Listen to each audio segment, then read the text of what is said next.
Hello everyone, आज का topic रहेगा आप लोगों का परसेंटेज पार्ट नंबर 2। प्रतिशत भाग नंबर 2 हम लोग इस क्लास में डिस्कस करेंगे, जिसमें हम लोग एक्सरसाइज क्वेश्चंस डिस्कस करेंगे। तो आज की क्लास के क्वेश्चन नंबर फर्स्ट को यहाँ पे समझते हैं। 150 का 50% का 30% और फिर पूरे का 25% डिवाइडेड बाई 2250 का 40% के बराबर है। ये आपको सॉल्व करना है। इसको हम लोग मान लेते हैं कि माना कि P बराबर दिस, ये जो क्वेश्चन दे रखा है, ठीक है ना। ठीक है, आप देखो ध्यान से यहाँ पे। सबसे पहले इस 25% को मैंने लिख दिया 25/100। ठीक है ना, क्लियर है। क्लियर है, यहाँ पे माइनस वाइनस कुछ नहीं है। फिर उसके बाद यहाँ पे इस 50% को लिख दिया 50/100। ये थोड़ा आगे पीछे लिख रखा, आपको सीक्वेंस वाइज लिखना है। 30% को 30/100 गुणा 150 और डिवाइडेड बाई 40% को लिख दूंगा 40/100 गुणा 2250। जैसे ही इसको आप लोग यहाँ पर सोल्व करेंगे, देखिएगा 2 जीरो से आपकी 2 जीरो कटेगी। ठीक है, इस 1 जीरो से आपकी ये जीरो कटेगी। 25 से 4 बढ़ जाएगा आप लोगों का यहाँ पे। ऑल क्लियर है। तो ऊपर कितना आ जाएगा, 15 × 15/40, है ना। या फिर आप इसको इस तरीके से कर लो और आसान बनाने के लिए। इस 100 से तो आपको इस 100 को कैंसिल आउट कर दो, है ना। और इन 2 जीरो से आप इन 2 जीरो को कट कर दो। तो फाइनली आपका आएगा 25 गुणा 15 गुणा 150/100 डिवाइड बाई 40 गुणा 2250। ठीक है ना। अब यहाँ पे हम लोग निकालेंगे P%, तो इस पूरे में आप यहाँ पे 100 की मल्टीप्लाई भी कर दोगे। तो अब सोल्व करेंगे, इस जीरो से ये जीरो कट जाएगी आप लोगों की। ठीक है, 25 से आप लोगों का 9 बार चला जाएगा। 3 तिये 9 और 3 पंजे 15 और 3 पंजे 15 आप लोगों का यहाँ पर आ जाएगा। ठीक है, तो आपको कितना निकल कर आ गया। अब आप यहाँ से कहोगे 5 बजे 25, 25 से आपका जाएगा 4 बार। क्लियर हो गई बात। और इस जीरो से जीरो चला जाएगा और इस ये 2 बार जाएगा, ये आपका 5 बार, तो 5/8 आ जाएगा। और 5/8 कितना होता है, 0.625%। इस क्वेश्चन का करेक्ट आंसर यहाँ पर बनेगा। First is the right answer of this question. अब आगे बढ़ते हैं, अगले क्वेश्चन को ध्यान से देखिएगा। यदि A का 60% बराबर है B का 30%, B बराबर है C का 40%, तथा C बराबर है एक X%, तो X का मान क्या है। हमारे पास A का 60% बराबर B का 30%। 60% यानी कि 0.6 into A equal to 30%, 0.3 into B equal to equation 1। All clear है। अब देखो यहां से देखेंगे, B इक्वल टू सी का 40%, तो B बराबर 40% 0.4 इंटू सी यानी कि सेकेंड इक्वेशन। और यहाँ पर आपका C इक्वल टू ए का X%, तो C बराबर X/100 इंटू ए, इक्वेशन नंबर थर्ड। तो इक्वेशन 1 से हमें प्राप्त होता है 0.6 A इक्वल टू 0.3 B, है ना। और B की वैल्यू रख दूंगा मैं कहां से, B की वैल्यू हम लोग रख देंगे यहाँ से, यानी कि इक्वेशन सेकंड का प्रयोग करके B की वैल्यू रख दूंगा 0.3 इंटू 0.4 C आ जाएगा। 0.6 A equal to 0.12 into x/100 into capital A, equation third का प्रयोग करेंगे और C की वैल्यू A की फॉर्म में रख देंगे। तो यहां से आएगा 60 इक्वल टू 12 इंटू x/100। 12 से 65 टाइम्स x इक्वल टू 500 आप लोगों का आ जाएगा। तो आप यहां से कहेंगे x बराबर 500, यानी कि डी ऑप्शन सवाल का राइट आंसर बनेगा। क्लियर है। अब आगे बढ़ते हैं और अगले क्वेश्चन को यहाँ पे समझते हैं। देखिएगा, यदि 400 का 25% प्लस 1260 का 35% प्लस 18 का 27% इक्वल टू 1020 प्लस x है, तो x का मान किसके बीच होगा, ये आप लोगों को बताना। चलिए, तो हम देखते हैं इस क्वेश्चन के सॉल्यूशन को। हमारे पास है, ये क्वेश्चन है 400 का 25% प्लस 1260 का 35% प्लस 1800 का 27% इक्वल टू 1020 प्लस x।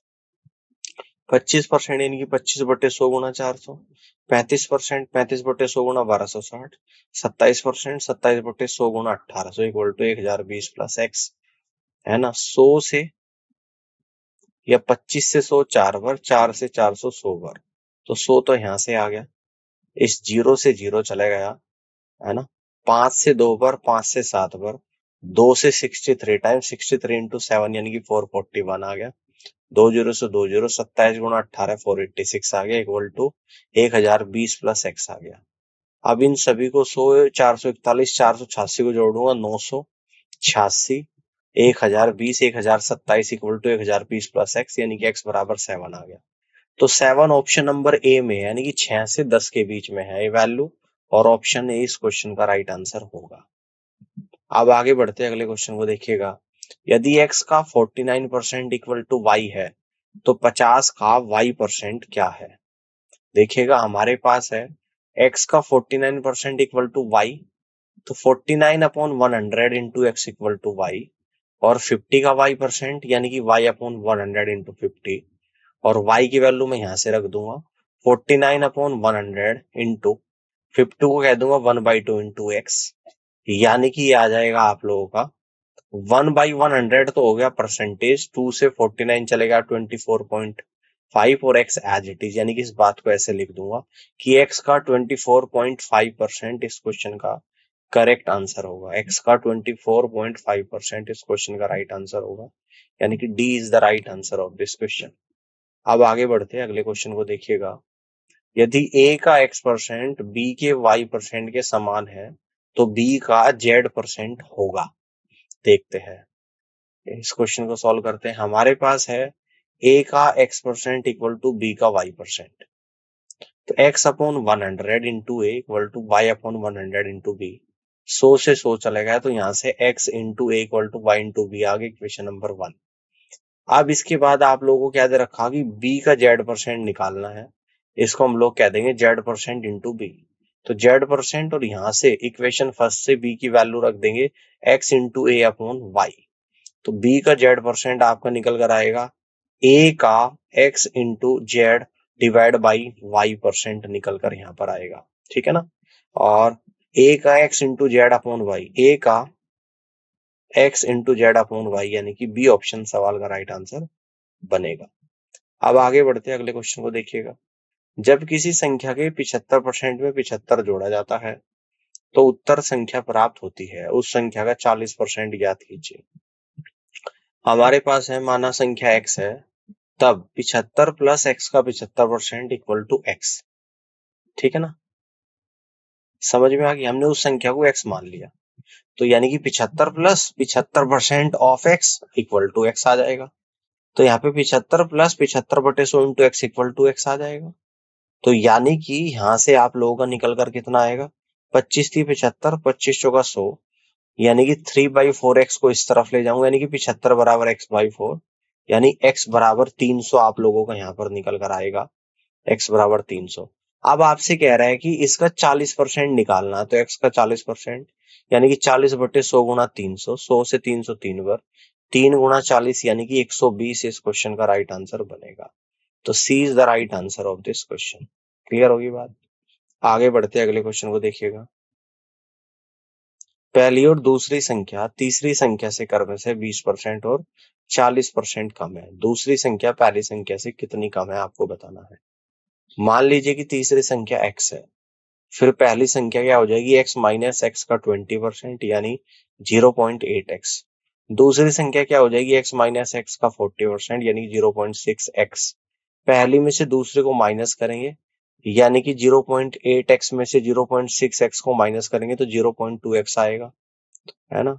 तो पहली संख्या दूसरी से कम है इक्वल टू पहली माइनस दूसरी बटे पहली गुणा 100, 0.2x अपॉन 0.8 इंटू 100, यानी कि इससे आपका 4 बढ़ जाएगा और 4 से 100 आपका 25 बढ़ जाएगा, यानी कि 25% इस क्वेश्चन का करेक्ट आंसर यहाँ पर बनेगा और ऑप्शन डी सवाल का राइट आंसर होगा।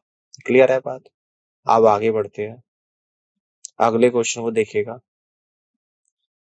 यदि a b से 28% अधिक है और c a और b के योग से 25% कम है तो c a से कितने परसेंट अधिक होगा, एक दशमलव स्थान तक आप लोगों को निकालना है। माना कि b बराबर 100 है और a बराबर कितना है, b से 28% अधिक, यानी कि a बराबर 128 होगा। अगर मैं a प्लस b देखूं तो a आपका 128, b आपका 100 यानी कि 228 होगा। तो c equal to a plus b का 75% है, तो a प्लस b यानी कि 228 का 75% यानी कि 0.75, तो c आ गया 171। यह जानने के लिए कि सी ए से कितना अधिक है, तो अंतर आएगा 171 माइनस 128 यानी कि 43 प्रतिशत वृद्धि 43 बटे 128 गुणा 100 यानी कि 33.59375%। एक दशमलव स्थान तक पूर्णांकित यानी कि 33.6%। इसलिए सी ए से 33.6% अधिक है। तो ऑप्शन डी सवाल का राइट आंसर बनेगा। आगे बढ़ते हैं, अगले क्वेश्चन को देखिएगा ध्यान से। ए बी से 80% अधिक है और सी ए और बी के योग से 48 4/7% कम है। सी ए से कितने परसेंट कम है आपको बताना है। देखिएगा, आइए मान ले कि बी क्या है आप लोगों का एक्स है, फिर आपका ए क्या हो जाएगा, A equal to X plus X का 80% equal to X plus 0.8x यानी कि 1.8x आएगा। ए और बी का योग हो जाएगा 1.8x plus x equal to 2.8x हो जाएगा। सी 2.8x से 48 4/7% कम है। इसका मतलब है कि सी 2.8x का 100 माइनस 48 4/7% है। 48 4/7% इक्वल टू 340/7% निकल कर आएगा। तो C बराबर क्या आएगा, 100 minus 340/7% of 2.8x equal to 360/7% of 2.8x। तो C बराबर 360/7 गुणा 2.8x upon 100 equal to 1008x upon 700 यानी कि 1.44x निकल कर आएगा। अब हमें यह पता लगाना होगा कि 1.44x C जो है 1.8x A से कितने परसेंट कम है। तो अंतर निकालेंगे 1.8x माइनस 1.44x यानी कि 0.36x आएगा। प्रतिशत अंतर 0.36x अपॉन 1.8x इंटू 100 यानी कि 36/180 गुणा 100 बराबर 20। इसलिए सी ए से 20% कम है। कितना आएगा, 20% कम है और डी ऑप्शन सवाल का राइट आंसर बनेगा। ऑल क्लियर है। अब आगे बढ़ते हैं और अगले क्वेश्चन को देखिएगा। क्वेश्चन नंबर 10 है, दो संख्याएं ए और बी इस प्रकार है कि ए के 5% और बी के 4% का योग ए के 6% और बी के 8% के योग का 2/3 है। तो ए अनुपात बी का अनुपात क्या है आप लोगों को बताना है। चलिए इस क्वेश्चन को समझते हैं। हमारे पास है ए का 5% प्लस बी का 4% इक्वल टू 2/3 ब्रैकेट के अंदर ए का 6% प्लस बी का 8%। सॉल्व करेंगे, यहाँ से परसेंटेज हर जगह कॉमन लेके कट कर देंगे यानी कि 5a plus 4b equal to 2/3 into 6a plus 8b। तो यहाँ से क्रॉस मल्टीप्लाई करूंगा 3 into 5a plus 4b equal to 2 into 6a plus 8b यानी कि यहाँ से आप लोगों का निकल कर आएगा 3a इक्वल टू 4b यानी a अपॉन b बराबर 4/3 इस क्वेश्चन का करेक्ट आंसर होगा। ऑप्शन ए सवाल का राइट आंसर बनेगा। अब आगे बढ़ते हैं, अगले क्वेश्चन को देखिएगा। एक संख्या में x% वृद्धि की जाती है, मूल संख्या पर वापस आने के लिए इसे कितना घटाना होगा ये आप लोगों को बताना है। चलिए इस क्वेश्चन के सॉल्यूशन को यहाँ पे समझते हैं। ठीक है, माना मूल संख्या कितनी है, y है। ठीक है ना, मूल संख्या कितनी है, y है। तो प्रश्न के अनुसार संख्या क्या आएगी, y प्लस y का x% equal to y plus x% x upon 100 into Y यानी कि 100 plus x divide by 100 into Y. तो y बराबर आएगा 100 plus X upon 100 into Y minus 100 plus X upon 100 into Y का p%। आगे देखते हैं, तो 1 equal to 100 plus X upon 100 minus p upon 100 into 100 plus X upon 100। तो यहाँ से 100 equal to 100 plus X minus p into 100 plus X upon 100। तो p निकल कर आएगा x into 100 divide by 100 plus X percent इस क्वेश्चन का right answer होगा। यानी कि यहाँ से आप लोग कह दोगे कि बी ऑप्शन सवाल का करेक्ट आंसर बनेगा। अब आगे बढ़ते हैं, अगले क्वेश्चन को समझिएगा। एक छात्र ने कक्षा को 3/4 के बजाय 4/3 से गुणा किया, त्रुटि प्रतिशत क्या है। माना मूल संख्या x है, 3/4 से गुणा करने पर 3/4x आया और x को 4/3 से गुणा करने पर कितना आएगा, 4/3x आएगा। त्रुटि प्रतिशत आएगा 4/3x minus 3/4x divide by 4/3x into 100। तो यहाँ से 7/12 गुणा 3/4 गुणा 100% यानी कि 3 से 12 4 बार 7/16 गुणा 100%, 43.75% इस क्वेश्चन का करेक्ट आंसर होगा ऑप्शन नंबर बी। आगे बढ़ते हैं, अगले क्वेश्चन को देखिएगा। यदि 250 का x प्लस 20% 220 के x परसेंट से 25% अधिक है, तो x प्लस 50 का 10% x के 15% से कितने प्रतिशत कम है? देखिएगा, हमारे पास है 250 का x प्लस 20% इक्वल टू 220 का x परसेंट का 100 प्लस 25%। तो x plus 20 upon 100 into 250 equal to 125 upon 100 into X upon 100 into 220। ठीक है ना। सॉल्व करेंगे, 2 इंटू ब्रैकेट में x plus 20 equal to 11x upon 5 आएगा, क्रॉस मल्टीप्लाई करेंगे तो 10x plus 200 equal to 11x, x बराबर 200 आएगा। x प्लस 50 का 10% क्या हो जाएगा? 10 upon 100 into X plus 50 equal to 0 से 0 1/10 इंटू 250 यानी कि 25 आएगा। आगे देखते हैं, आप x का 15% 15/100 इंटू एक्स आएगा, 15/100 into 200 that means is equal to 30। आवश्यक प्रतिशत 30 माइनस 25/30 गुणा 100, 5/30 गुणा 100 यानी कि 5 से 30 6 बार 100/6% होता है 16 2/3%, यानी कि ऑप्शन ए सवाल का करेक्ट आंसर यहाँ पर बनेगा। अब आगे बढ़ते हैं और अगले क्वेश्चन को यहाँ पे समझिएगा। यदि 120 को x% से घटाने पर वही परिणाम मिलता है जो 40 को x% से बढ़ाने पर मिलता है, तो 210 का x% 180 के x प्लस 20% से कितना प्रतिशत कम है? चलिए इस क्वेश्चन के सॉल्यूशन को हम समझते हैं। हमारे पास है 120 into 1 minus X upon 100 equal to 40 into 1 plus X upon 100।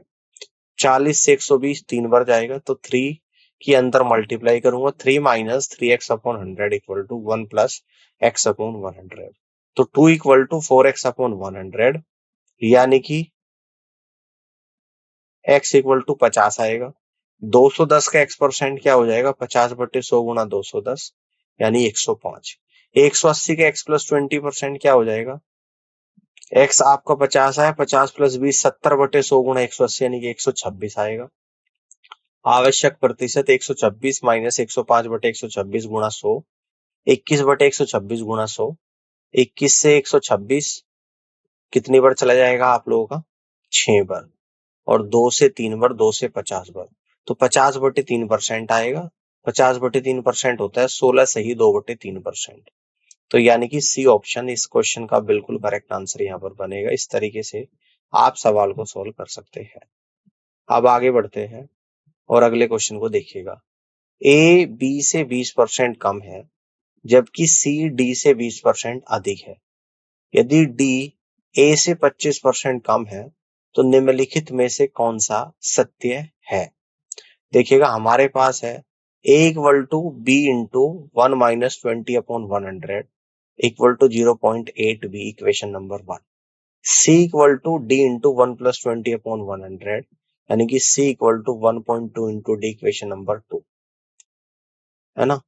d equal to A bracket में 1 माइनस 25 अपॉन 100 यानी कि d बराबर आएगा 0.75 इंटू ए, तो 0.75 ए की वैल्यू 0.8 इंटू बी आएगा इक्वेशन ए का उपयोग करके, और d बराबर 0.6 बी आएगा, तो c अपॉन 1.2 इक्वल टू 0.6 बी, इक्वेशन सेकंड का उपयोग करेंगे और c बराबर 0.72 बी निकल कर आएगा, तो C बराबर 0.72 बी, यानी कि बी ऑप्शन सवाल का करेक्ट आंसर यहाँ पर बनेगा।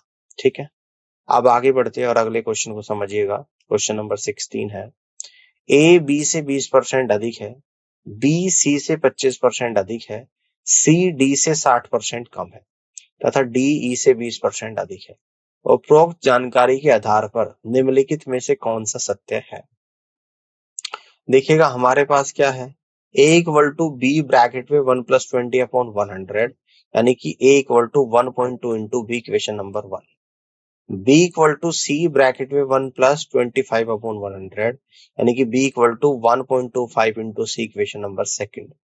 c equal to d bracket में 1 माइनस 60 अपॉन 100 यानी कि c equal to 0.4 into D, equation number 3। अब d बराबर e इंटू 1 प्लस 20/100 यानी कि d बराबर 1.2e है ना। अब देखिएगा इक्वेशन थर्ड का उपयोग करके मैं d की वैल्यू c की फॉर्म में रख दूंगा यहां से d की वैल्यू, तो यहाँ पे आएगा c upon 0.4 equal to 1.2 into E यानी कि c इक्वल टू 0.48 ई आ जाएगा।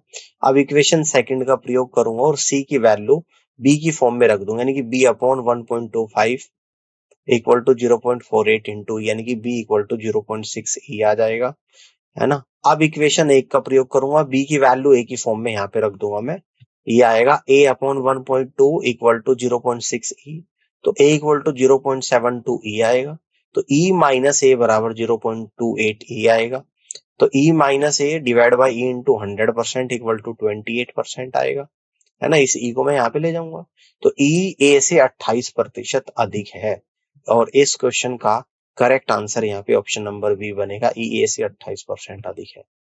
अब हम लोग आगे बढ़ते हैं और अगले क्वेश्चन को यहाँ पे समझते हैं। नेक्स्ट क्वेश्चन है, इसको ध्यान से देखिएगा। यदि किसी संख्या का 58 1/3% स्वयं से घटाने पर हमें 640 प्राप्त होता है, तो मूल संख्या का 131 1/4% ज्ञात कीजिए।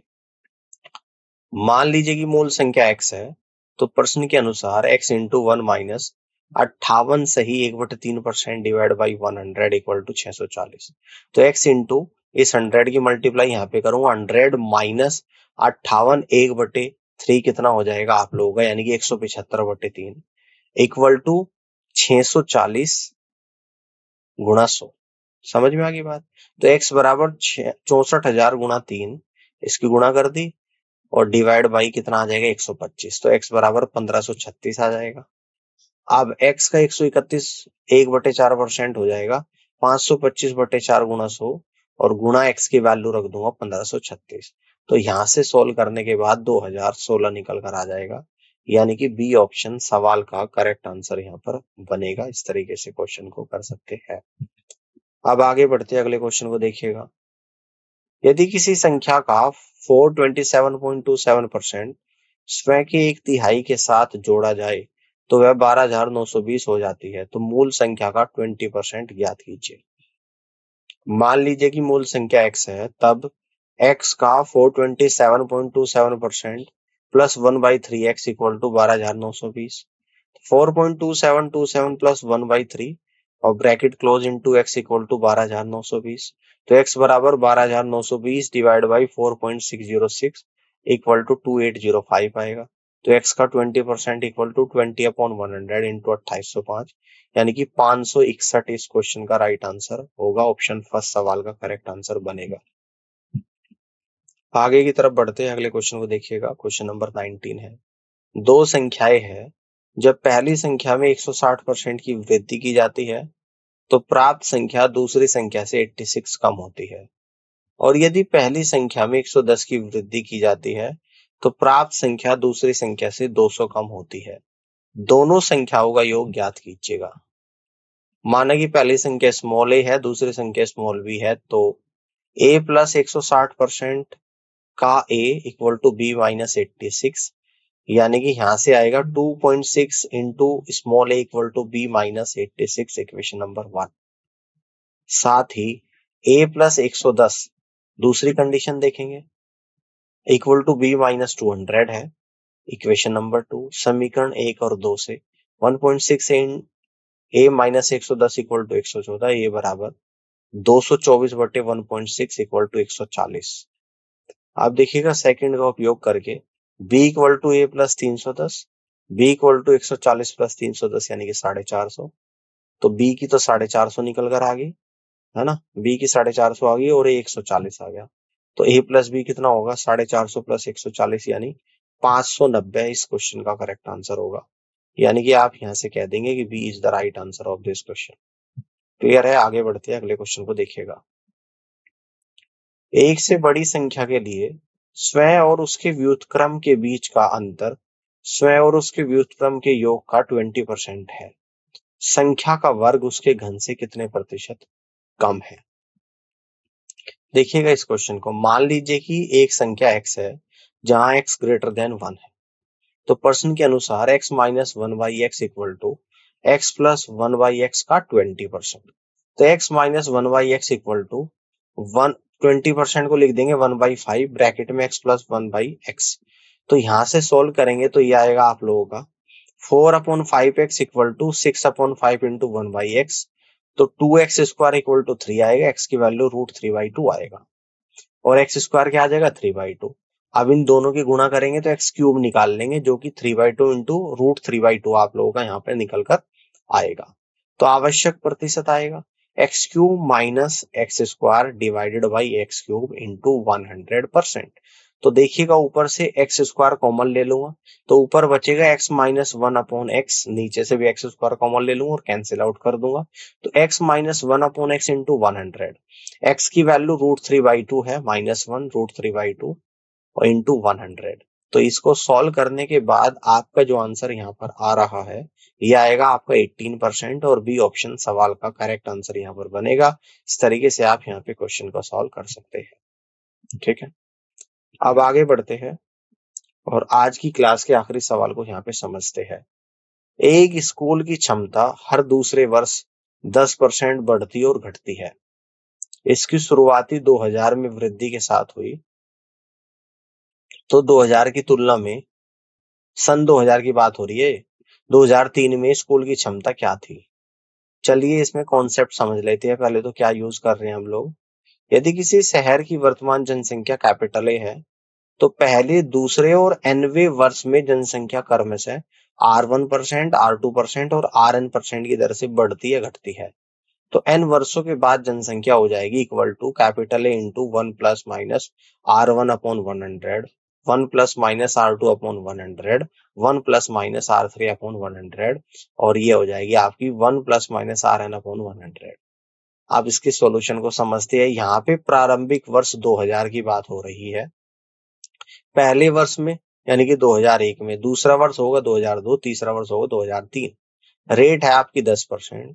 मान लेगी प्रारंभिक जनसंख्या x है, तो प्रश्न के अनुसार 3 वर्षों के बाद जनसंख्या कितनी हो जाएगी, x इंटू 1 प्लस 10/100, 10% बढ़ेगी। दूसरे साल 1 माइनस 10/100, 10% घटेगी। तीसरे साल 1 प्लस 10/100 यानी कि बढ़ेगी। ठीक है ना, क्लियर हो गई बात, है ना। तो यहां तक की बात आप लोगों को क्लियर होगी।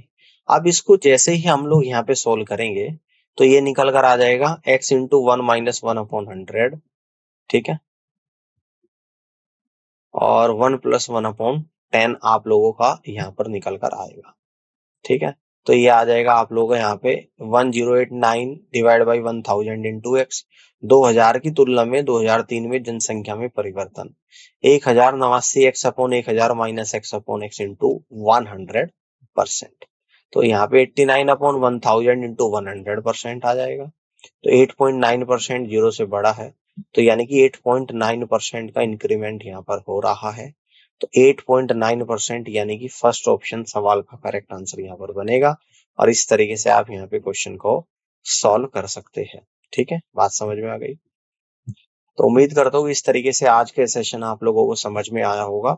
अब अगली क्लास में इसके आगे क्वेश्चंस हम लोग डिस्कस करेंगे। फिलहाल के लिए इतना ही और इस पूरी क्लास को देखने के लिए आप सभी का बहुत बहुत धन्यवाद।